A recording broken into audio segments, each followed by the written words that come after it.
So many people are, and that's why we don't get to operate the fullness of God sometimes, because there's contamination on the inside, and we're asking for something new and fresh. But he's like, I see you got all cleaned up on the outside, but you have not made adjustments on the inside. And it's not just enough to go to church. You got to learn to be who you are, be the church. The church is not the building. Let me see if I can shift this real quick. The church is not the building. And so it ain't never just about going to the building. It's about being the building.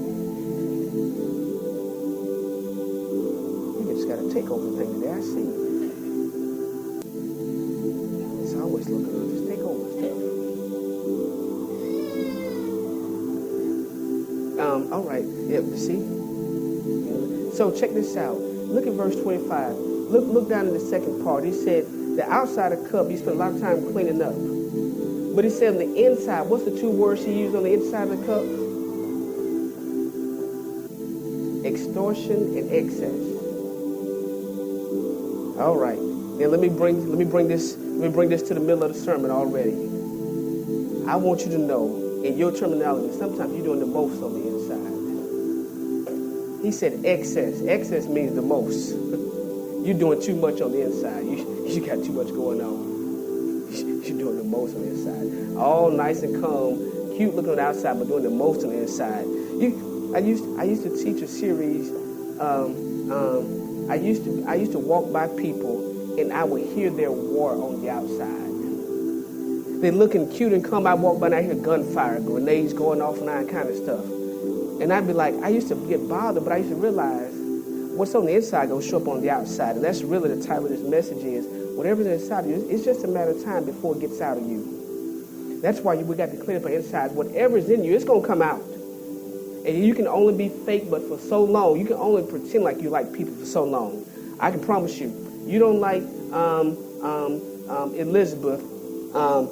5 minutes room with Elizabeth, y'all be nice. I give y'all 2 hours later, hair is on the floor, everything is going crazy because you can only be fake about it for so long.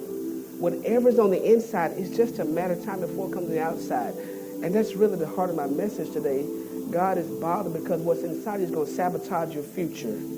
It's just a matter of time before it oozes to the outside at the wrong moment, the wrong time. There's nothing worse than being at the pinnacle of your career and something seeps out and sabotages your whole future. This is the picture he gave me. There'll be many people who will stand before a great door, before the great people, but all of a sudden, something from your inside is going to slip out and cause that person to say, no, ma'am, no, sir, I can't give it to you. All right, I'm all right. Because it's what's on the inside. So check this out. The cup, that was a rough message back then. All these messages come back to me when we talk about you got to drink what's in the cup. When I talked about when Jesus looked inside the cup, and inside the cup he saw gall, bitterness, pain, he saw all that stuff. But you know what? You can't avoid what's in the cup. The problem is we got to deal with what's in our cup. And so the cup today is your soul. What's in your soul? What's in your cup? What's in there? What's hiding? Because it could be possible that God pours something new in there, but if old dried up coffee stains and all the other stuff in there, it's going to contaminate what's new. And the problem is so many believers, hear me, I'm not talking about sinners, I'm talking about believers, people who genuinely want to love God and serve God, keep getting tripped up because they have dirty cups on the inside. You can put a person in church for 20 years and they still not make advancements. Why? Too much cleanup on the outside. I can teach you how to dress and look like church. I can teach you how to carry a Bible like church. But at some point in time, you're the gatekeeper of your heart. You're the gatekeeper of your own soul. And let me shift this radically. Ain't nobody going to fix you but you. I'm going to make this real happy in a few minutes, but this is stuff I want you to really understand because you're about to encounter some really radical shifts very soon. And how you respond and how you deal with what's on the inside is going to determine what happens on your outside. I'm telling y'all, my messages have been so prophetic and they have been so poignant. You'll look back and say, I never saw it. And you'll say, wait a minute, Jesus was talking to me about this for the last 6 months, 7 months. Jesus was trying to prepare me for something for so long, and I just wasn't paying attention. So you must fix what's inside of you. Deal with the crud in your cup. Deal with the crud in your cup. That's really what I want to say. Deal with the crud in your cup. It is, thank you, it's not okay. It is not okay to have nasty cups on this side and keep trying to pour people some nice sweet tea and everything else, but the cups are nasty, and you pour some in there, you got stuff floating around. They're not drinking that stuff. But that's what people do in ministry is like. When our cups are dirty, we're asking God to pour anointing in us and give us fresh words and fresh revelation, and then we stand in front of people with these dirty, nasty stuff floating around. Let me pour into you. And they're like, wait a minute, people can see the crud in your cup. People can see it. People can see the crud in your cup. That's why the Pharisees and scribes had very limited ministry, because people could see what was inside them. I'm almost finished, y'all. I promise you. I'm trying to help you understand that God can. People, you wonder why people aren't being used and stuff, because people can really see what's inside. God will show someone. I used to want to know, why can't I hook up and connect with this person? Why can't I? Because they had crud in their cup, and God wasn't going to let me be contaminated with what was inside of them, because they look good on the outside, but struggling and horrible on the inside. It's some mean, nasty Christians. And so let me try to move on, because I feel like this is a little rough. But if you have any sorts of trust and confidence in me, I want you to make a concerted effort to deal with the crud in your cup. It's going to make or break your future. All these babies right here. If you've ever fixed a baby bottle, isn't it amazing? No, I don't want to use that, because then y'all might not never fix another baby bottle. This is the process. Let me just go and veer off. This is the process. You don't know how dirty something is sometimes until it gets into some heat. You know what I'm saying? Have you ever had a cup that looked clean, but then you put hot water and you see stuff floating around all of a sudden? What am I telling you? The method of what you're experiencing is often God releasing heat in your life to show the dirt that's inside. He said he refiners fire. Refiner's fire is what comes, and when there's dirt inside, there's impurities. When the heat gets to it, what's inside starts rising up. So you see, he said, I'll take away the dross. And so you don't know how dirty it is until sometime God lets you get in some really hot, hard spaces. You don't know.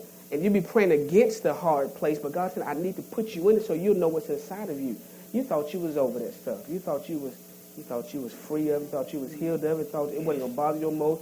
And then it shows up at your doorstep again, and then you start tripping to me? I didn't know I could still cuss like that. I didn't know. No, it was in you. You just didn't know it until he let a little heat come in your life. So what am I telling y'all? Y'all can pray all y'all want to about all this heat in your life. It ain't going nowhere until it gets out of you. All right. Let me see if I can do this some justice now. Because this was not going to be something that anybody would be excited about. And I wish I could tell it all to you. I wish I could. But how you respond to this detox is going to determine your future. I can promise you and prophesy to you, 1 year from now, you will look. 1 year from now, you will look back and say, I wish I would have responded. 1 year from now, you will look and say, I wish I would have cleaned up. I wish I would have humbled myself under the mighty hand of God so that he could exalt me in due time. I wish I would have dealt with my pride. I wish I would have dealt with I just wish I would have dealt with it. In other words, I wish I wasn't such a hypocrite. If you can't afford to play with whether you're going to heaven or not, you can't afford to play with whether you're going to step into your future and destiny, you got to be sure about this stuff, y'all. You stop playing games with your life. You're playing games with your life and you don't know it yet. Being hypocritical, you're playing with your future. You're pretending like you're going somewhere, but you ain't going nowhere. You're not going nowhere because you're pretending. Let me give you the analogy. I keep seeing these pictures. Have you ever, somebody ever told you you're about to take a trip? And all you got to do is, I want you to pack your bags and be at the door at 4 o'clock. Pack your bags, bitch, do it 4 o'clock. What good is it to pretend like you're going to pack your bags and don't pack them? I'm almost finished, y'all. Y'all just tell me this for a few minutes. The problem is you don't believe you're going somewhere. Because if you really did, you start preparing. Let me give myself 5. You don't believe you're going nowhere. Because if so, you start preparing for where you're going. But we spend so much time pretending like we're being hypocritical. We don't believe nothing's going to happen. We don't believe there's no shift. We don't believe anything. Why? If you believe it, you start doing some stuff differently. God always prepares his people before he does something with them. When it was time to leave Egypt, he started telling them, sanctify yourself, pack your bags, do this, do this. When it was time to go around the wall of Jericho, I mean, every time God was going to do something with his people, he would start a time of purification and preparation every single time. But you don't believe it's going to be any different because you won't do anything different, and you're pretending, and you're going to miss your future. And I told everybody, I'm so afraid the train's going to come and you're going to be left behind because you won't prepare. I told you, I'm worried. I'm worried because that's the definition of rapture. He's going to keep saying, I'm coming, and people going to keep pretending, and he's going to show up and people ain't ready. All right, the parable of the 10 virgins, 5 was pretending, and 5 was for real and ready. Pretenders do not get in. Pretenders, you'll never step into your future. Why? You're not ready for it. You ain't. Somebody tell me to shut up. You're not gonna get what God has for you. As long as you keep pretending in life. You got to stop playing games, stop pretending, and do something now. I told you this would be rough. This would be called the great pretenders. You're gonna pretend your way. And this makes a lot of sense now. This makes a whole lot of sense. I don't talk to myself till I understand it now. Sometimes that's what you have to do. All right. Go to Matthew. I don't talk till I understood my own self now. Flip back in Matthew. How about go to chapter 15. Sometimes I talk to understand it. He was showing me a scripture. Go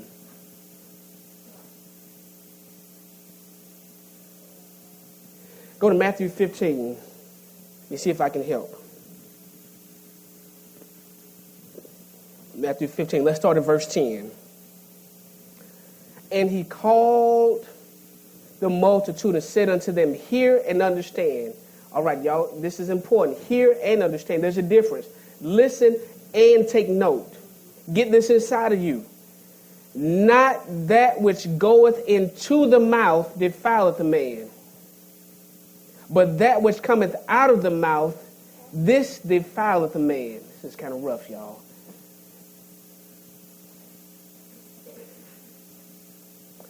All right, here's your note number 2. Is this number 2 now? Everybody say junk in, junk out. You keep putting junk in, junk's going to come out. Junk in equates to junk out. You keep putting junk in your soul, junk will come out your mouth. The problem is what comes out of your mouth shapes your life. And so it's not what goes in, it's what goes out. The problem is only thing that goes out is what comes in. And so that's why you got to be careful. That's why I told you can tell when people are ready for something, they start preparing differently. They start shutting off people, start shutting off stuff.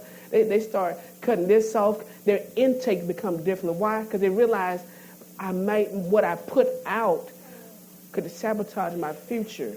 If you're going, I could shut this thing down so fast because I don't know if we understand what God is really saying. You're on the verge of shipwrecking your life because you won't make the necessary preparations for what I want to do for you. You keep allowing junk in, and junk is going to get out. You're going to keep having these junky experiences with junky people because you keep putting in junk into your life. It's not what goes in, but it's what goes out. You cannot speak except what you hear. This is why gossip is so deadly. Gossip, once it gets in you, it's gossip. It has to come out. You ever found yourself hearing stuff and be saying, I ain't going to tell nobody. You find yourself telling it. Why? It's gossip. The nature of gossip is to spread like a wildfire. So if you take in fire, you're going to have to hold fire above so long till it comes out. Is this too rough, y'all? this too rough? I want to be honest. I don't want you to miss your future, y'all. I don't want you to miss your future. Ooh. Ooh. Do want to say stuff. How much do you want your future? Let's stop for a minute. I know this is something. How bad do you want your future? How bad do you want it? No. People satisfied, y'all. People like living these. Oh, that's rough. Ooh.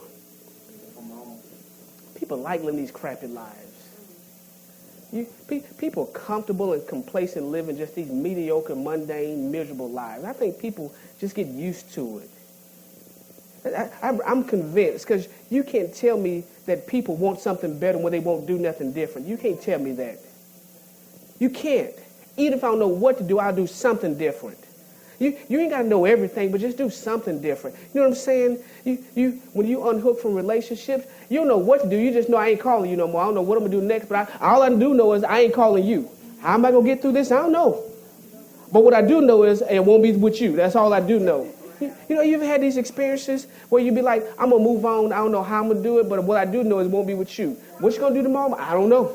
Who you going to lean on there? I don't know. All I do know is it won't be with you. Because you be determined, you get this determination that says, I don't know how to do this, but what I do know is I'm not going to do this anymore. I'm telling you, when you really get ready to want something different, you do something different. All right, let me come back behind and read this. He said, it's not what goes in. And so I understand. Look at verse 12. This will happen. He was kind of teaching the church. Then came his disciples and said unto him, knowest thou not the Pharisees, the church folks, was offended? Folk get offended when you start talking like this. Folk get all offended. Folks start getting bitter, say, you can't be talking to me this kind of way. You don't know me. And Jesus said, I do know you. That's probably I know what's in you. I know what you're showing folk, but I know the real you. And he said, verse 13, but he answered and said, every plant which my heavenly Father has not planted shall be rooted up. In other words, you get up out of here. Whatever ain't supposed to be here, going to leave. Let them alone. They be blind leaders of the blind. In other words, all y'all going into a ditch. They're just reading the Bible here. He said, if the blind lead the blind, both shall fall into the ditch. In other words, you're going to have to unhook from this stuff because it's going to shipwreck you. How do you keep doing the same thing, connecting people who don't know what they're doing, ain't going nowhere? You're going to be in a ditch somewhere. Is that too rough? All right. Give me some eyes. Is that too rough? All right. All right. All right.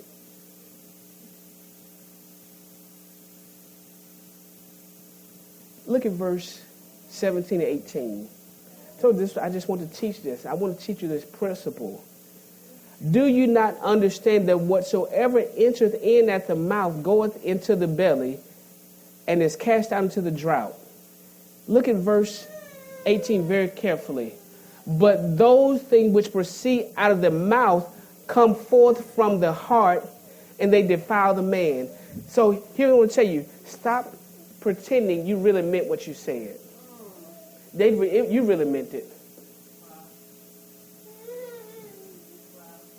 You out of the abundance of the heart, the mouth speaketh. That's why, the real you is when the heated conversation happens, and what comes out of that moment, that's the real you. That's the real you. Because it's what's in the heart that comes out. So you can only be fake for so long. That's why I said, just give me 10 minutes with somebody. I know. Let me bring this to a close. Let me hurry up, because this is a little rough.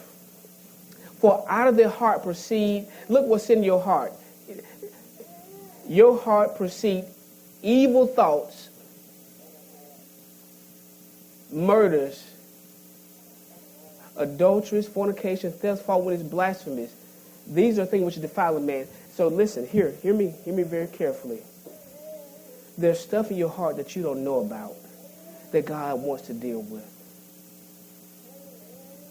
Murder is not in your body, it's in your heart. And if it's in your heart, it's just a matter of time before it shows up on the outside. So I said, if you're a quitter in your heart, you're going to quit. It's just a matter of time before you quit.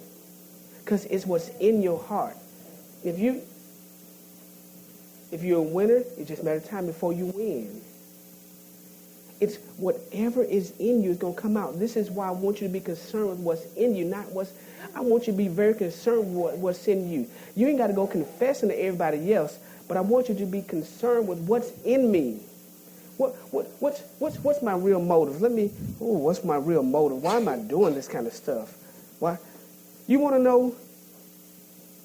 Let me give you one more last truth. You want to know where you really at? Listen to what you've been saying. You want to know where you're really at? You don't need a prophet to tell you. Just listen to the words you've been using. Because out of the abundance of the heart, the mouth speaks. All right, so go to... I said I was trying to get finished, right? I'm supposed to be finished quick today, right? Go to Psalms 119. It has to be inside of you if it's ever going to show up on the outside of you. If you want to be successful, get success inside of you. Stop pretending to be successful. Get success inside of you. You want to be a winner? Stop pretending to be a winner. Stop pretending to be concerned. You don't care? Stop faking it. You don't care? Just don't care no more. Stop pretending. Because we're being hypocritical. And the problem is, ain't no Oscars being passed out of heaven for all the stuff we fake through. Ain't no awards. We get to heaven, and the most Christian who pretended the most, come get your Oscar. No, that's not going to happen. You know, let me not be comical for a moment, but I feel like being really comical. I really think maybe that's what Christians believe. We're going to get to heaven, it's going to be an award show. It's be like the most hypocritical Christian goes to, and everybody be clapping. The one who faked it the most and then made it. The one, and then he give you an award, you're going back out the gate, going back to hell. Be like, hey, you pretended, all right, here's your trophy, going back down there. The great pretenders. Psalm 119, look at verse 11. The great pretenders. Look at verse 11. I'm really trying to help you. Y'all don't know it. Thy word have I hid. Look at verse 11. See where? Well, let me backtrack.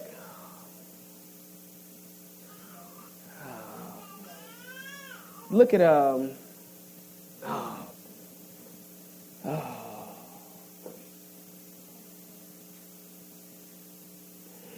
the whole 119, you ought to just read sometime. If you start at verse 1, he starts talking about, blessed are the undefiled in the way who walk in the law of the Lord. Blessed are they that keep his testimony, that seek him with their whole heart. In other words, they're not fake about it. They're not half-hearted and partial doing it. There is... Let me tweet this. I don't want y'all to do. I want to say it this time. There is no blessing in pretending to be half saved. Ain't no blessing in that foolishness. There is no blessing in being halfway saved. Ooh, that's rough.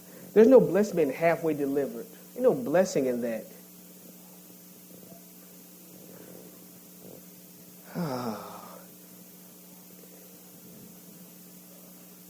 These are rough moments. There's no blessing in being half of anything. There is no blessing.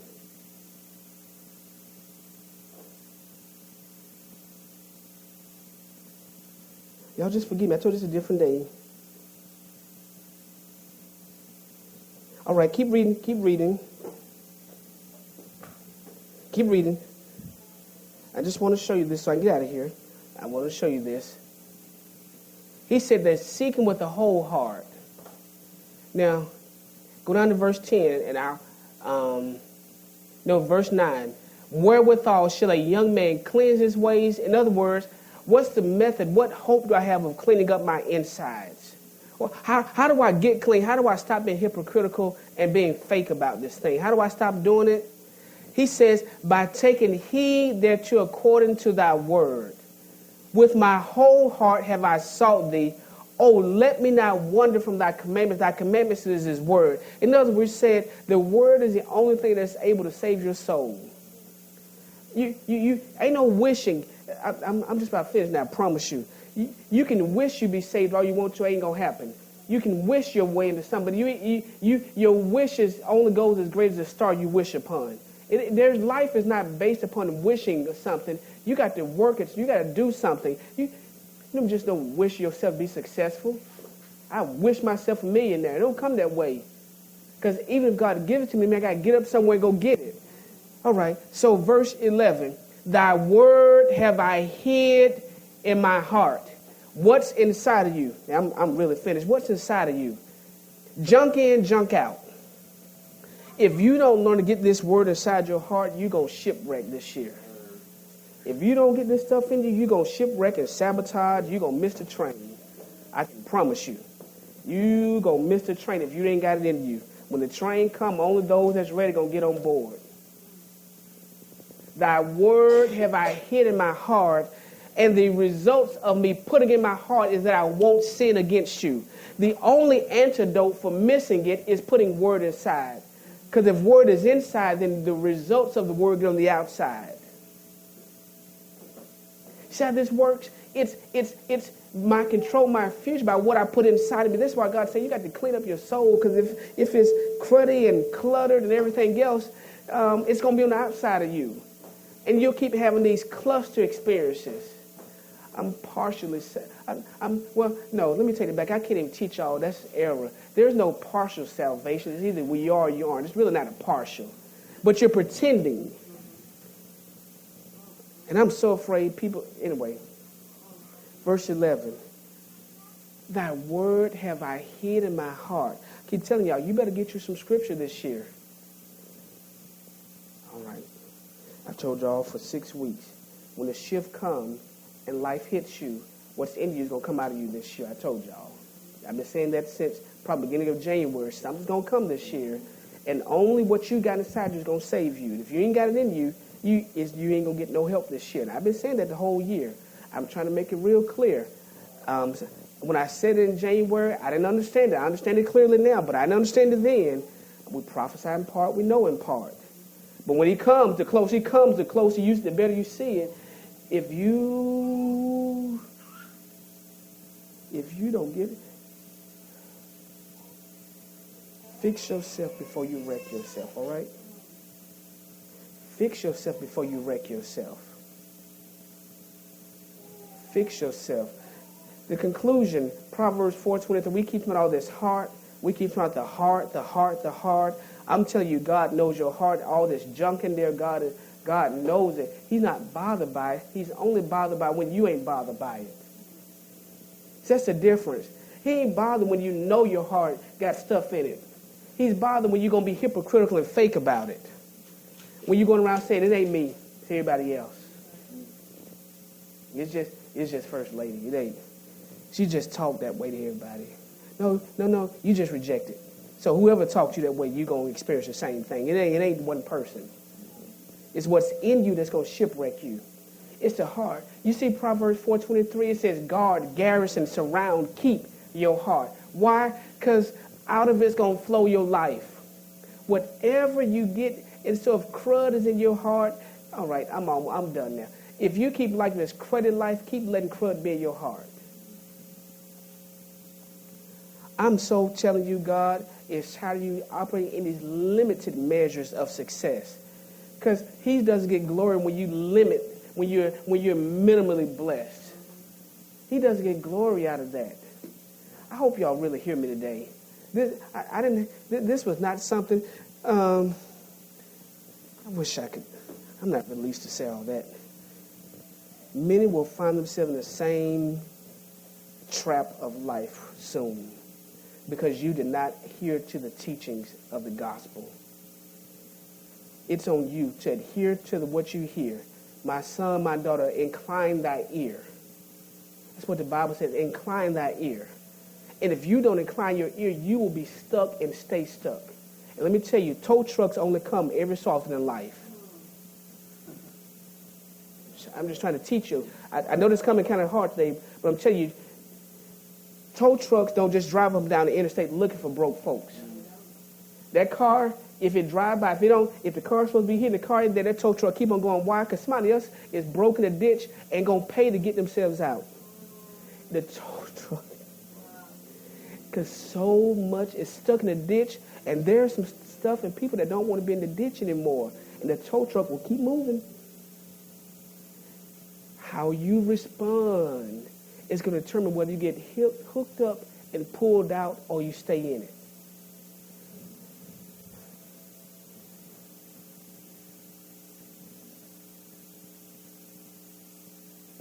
All right, here's your last scripture. I want you to study this week. Job 15:31. Told you I'm doing this quick today because this was rough for me. Because God started asking me, are you tired of what you got? If not, you keep it. Hey, if you ain't bothered, I ain't bothered. Because he doesn't make us be and do stuff. You know, Foy's mother loves him, and she could want him to have $1 million, but she could say every day, I got $1 million, I got $1 million, but if Foy keeps saying, I like my $50. She ain't just going to stuff it in his pocket and say, hey, you take this money. She going to say, well, hey, all right, if you don't want it, I know somebody does want it, somebody will do something with it. Huh? No, but I'm just saying, because it's a big difference. That's what made people are living $50 lives and have $1 million blessings. We settle for these $50 lives. Just don't know how we're going to make it the next day from day to day. You know, my car broke down. That thing, look here. God will give me a chariot if that thing don't work. That's a $50 instruction. Come on, I got $1 million blessing. Why? Because the earth is the Lord and the fullness thereof. He's got cattle on 1,000 hills. Why? So I don't trip over that stuff because I understand poverty is not inside of me. So worrying about a broke car ain't my plot of life. That one fall apart, he'll let it burn up. Insurance come give me a new one. I'm not tripping because it's not in me. If it's not in you, then it doesn't bother you. It ain't in you. Is that not in me? And so that's why if it's in you, it will bother you. I'm going to let her. Look at this verse, Proverbs. Let me show you. Now, when I walked up here, I never read this scripture before. Proverbs 15, I ain't never read this scripture before. Job. I'm sorry, Job 15. I'm glad y'all help me. Job. The one that looks like Job, but Job. Ooh. You know, as you progress in life and ministry, you have no clue sometimes, but the further you go and stick with it, it becomes so clear and plain. You be like, this picture's so dim, and you be like, I don't see nothing. You just stick with it, stick with the process, and all of a sudden you start seeing stuff so clearly. You be like, oh God, if I had saw this long time ago. Calm down. You want to slap yourself because you realize I almost sabotaged my future with what I didn't see. It wasn't that it wasn't there, just that I didn't see it, so I almost shipwrecked myself. And it wasn't it was what was in me that was going to cause me, my ambition, my pride, my stuff in me almost caused me to shipwreck my whole life. I'm just be like these people walking around with us looking, all right, I'm just telling you, I like talking. I'm going to talk a whole lot these few weeks, y'all. Because the more I talk, the clearer I see it. Why? Because I'm shaping my world with my words. I'm telling this thing how it's going to play out. Ooh, that's good. I'm telling this how it's going to be. Can't tell you. All right, verse 31. Let me move on and show you this. Job 15:31. Job 15:31.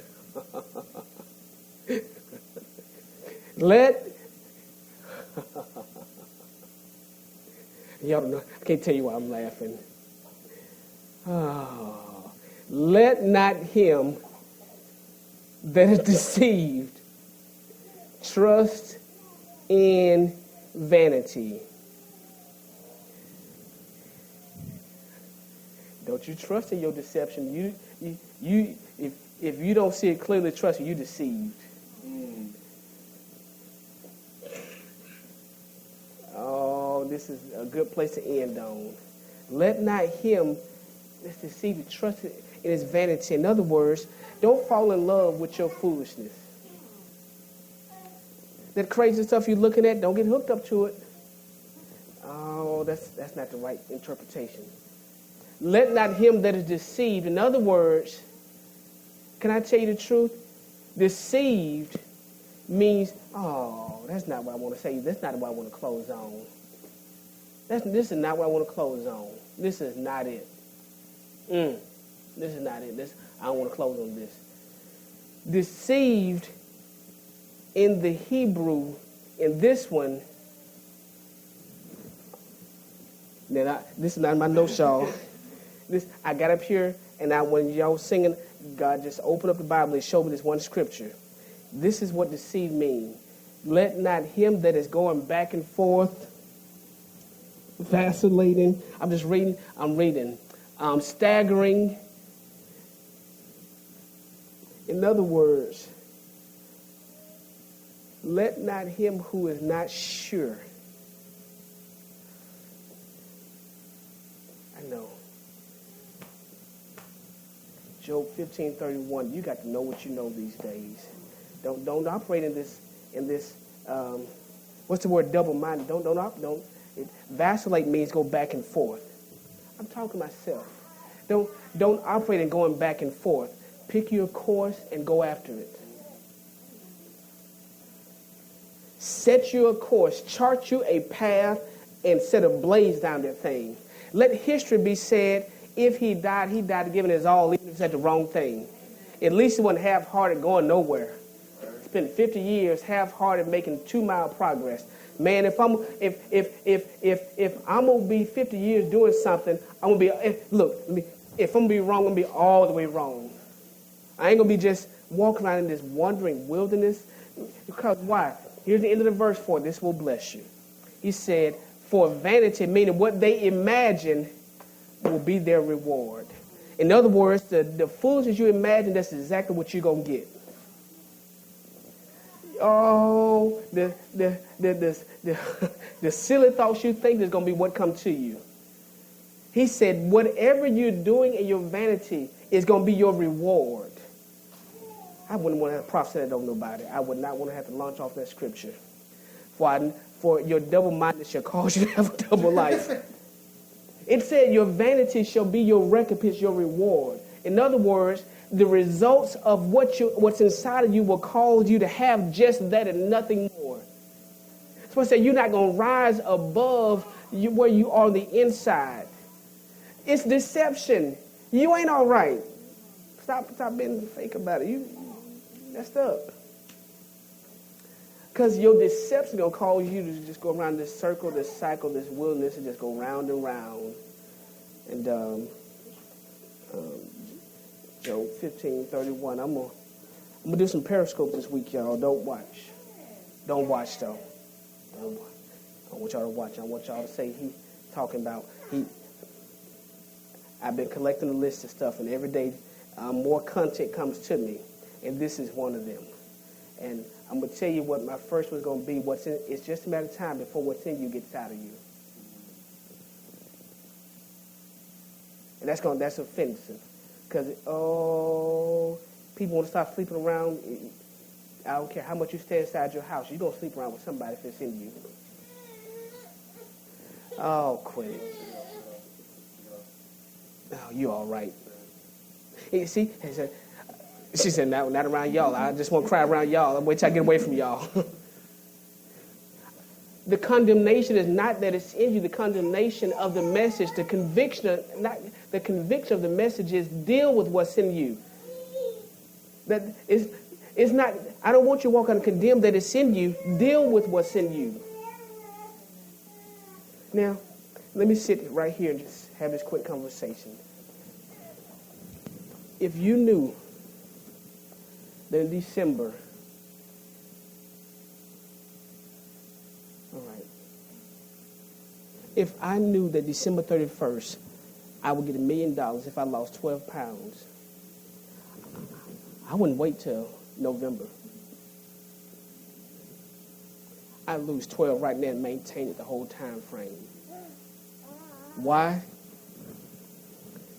Because I'm convinced December 31st is coming, and I don't want to be caught with my works undone. What am I telling you? If you're not convinced something's about to happen, don't you do nothing. But if you get a little inkling inside of you, if you got any Jesus in you, if you got any of his spirit in you, you get these little buzzes and flashes every few days that says something's going on, something's about to happen. And you're trying to figure out, what do I need to do? How do I do it? And we can switch places. You go ahead. I'll be right here. You want to switch places? I'm good. Okay, well, come on, David. You want to switch places? All right.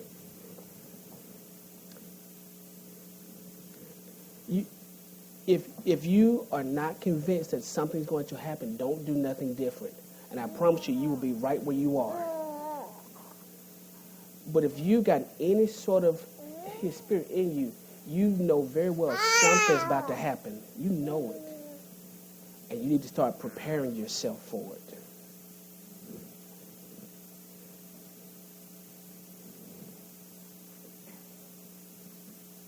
All right. That's all I can say. That's all I can say. We should probably, help you. Yeah, that's better. We should probably help you. All right. Well, you can stay like that as long as they watch you. I want your foot to get stuck in there, All right. Listen, y'all. Let me give y'all my reality. I want y'all to go back. Does everybody know how to find our podcast? Y'all know how to find it? We're on podcast. You can search, do any Google search. You'll find our podcast. I want you to listen to what has been said the last 6, 7, 8 months.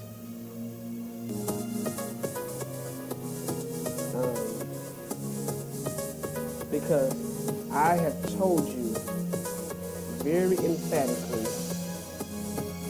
what's getting ready to happen in your life. And I hope you've been listening to make proper preparations. To the point, I want to make sure we acknowledge our dear sister today.